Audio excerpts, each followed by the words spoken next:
લક્ષ્ય ન્યૂઝ, એક નજર, એક લક્ષ્ય. બનાસકાંઠા જિલ્લામાં વસ્તી ગણતરી 2027 પ્રક્રિયા અંતર્ગત જિલ્લા કલેક્ટર શ્રી મિહિર પટેલની અધ્યક્ષતામાં મહત્વપૂર્ણ બેઠક યોજાઈ. બનાસકાંઠા જિલ્લા કલેક્ટર શ્રી મિહિર પટેલના અધ્યક્ષસ્થાને આજરોજ કલેક્ટર કચેરી પાલનપુર ખાતે રાષ્ટ્રીય વસ્તી ગણતરી પ્રક્રિયા 2027 અંતર્ગત ઉચ્ચ અધિકારીશ્રીઓ સાથે વર્ચ્યુઅલ માધ્યમ દ્વારા મહત્વપૂર્ણ બેઠક યોજાઈ હતી. આ બેઠક દરમિયાન વસ્તી ગણતરીની કામગીરીને સુચારુ અને અસરકારક રીતે અમલમાં મૂકવા અંગે જરૂરી માર્ગદર્શન તથા ચર્ચા કરવામાં આવી હતી. આ બેઠકમાં જિલ્લા કલેક્ટરશ્રીએ જણાવ્યું હતું કે ભારત સરકાર દ્વારા હાથ ધરવામાં આવતી રાષ્ટ્રીય વસ્તી ગણતરી પ્રક્રિયા અંતર્ગત રાજ્યમાં વસ્તી ગણતરી 2027ની કામગીરી ટૂંક જ સમયમાં શરૂ થનાર છે. વસ્તી ગણતરી એક મહત્વપૂર્ણ રાષ્ટ્રીય કાર્ય છે, જેના દ્વારા વસ્તી, સામાજિક, આર્થિક તથા આવાસ સંબંધિત માહિતી એકત્રિત કરવામાં આવે છે, જે વિવિધ કલ્યાણકારી યોજનાઓ તથા વિકાસ કાર્યોના આયોજન અને અમલીકરણ માટે ઉપયોગી બને છે. કલેક્ટરશ્રીએ જણાવ્યું છે કે બનાસકાંઠા જિલ્લામાં 17મી મે 2026થી વસ્તી ગણતરી પ્રક્રિયા હાથ ધરાશે. જિલ્લામાં 17થી 31 મે 2026 સુધી સ્વગણતરીની સુવિધા 17 મે 2026થી 31 મે 2026 સુધી ઉપલબ્ધ છે, જેના દ્વારા નાગરિકો નિર્ધારિત સ્વગણતરી પોર્ટલ પર પોતાની માહિતી સ્વયં નોંધાવી શકશે.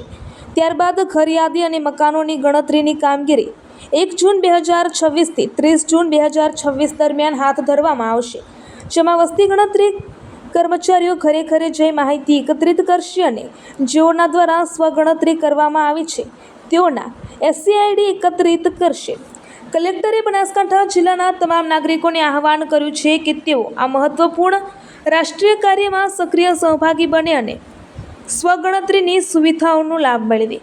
સ્વગણતરી નોંધણી કરાવ્યા બાદ દરેક નાગરિકને 11 આંકડાની પોતાની ID સાચવીને રાખવી પડશે.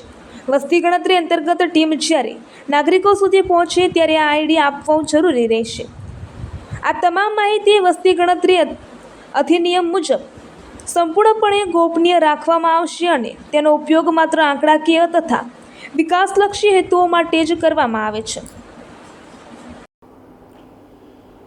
બનાસકાંઠા જિલ્લામાં જનગણના 2027 એટલે કે વસ્તી ગણતરી 2027ની શરૂઆત 17 મેથી થવાની છે. આ વસ્તી ગણતરી 2 તબક્કામાં 17 મેથી 31મી મે સુધી અને બીજો જે તબક્કો છે એ 1 જૂનથી 30 જૂન સુધી ચાલનાર છે.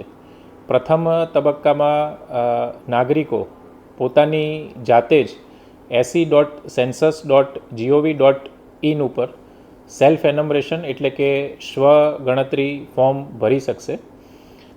ફોર્મ ભર્યા બાદ 11 આંકડાનો જે ID આવે તે સાચવી રાખી જ્યારે પણ વસ્તી ગણતરી સ્ટાફ આપના ઘરે આવે ત્યારે એ ID આપવાનો રહેશે તથા ડોર ટુ ડોર એટલે કે હાઉસ જે ઘરે ઘરે જઈ અને ગણતરી છે તે 1 જૂનથી 30 જૂન સુધી શરૂઆત થશે અને આ સમગ્ર પ્રક્રિયા દરમિયાન 4500 કરતાં વધારે વસ્તી ગણતરી સ્ટાફ આ સમગ્ર અભિયાનમાં જોડાશે. સૌ બનાસકાંઠા જિલ્લાના નાગરિકોને પોતાનું જે સ્વગણતરી પ્રથમ તબક્કામાં કરાવવા માટે હું જિલ્લા વહીવટીતંત્ર વતી અપીલ કરું છું.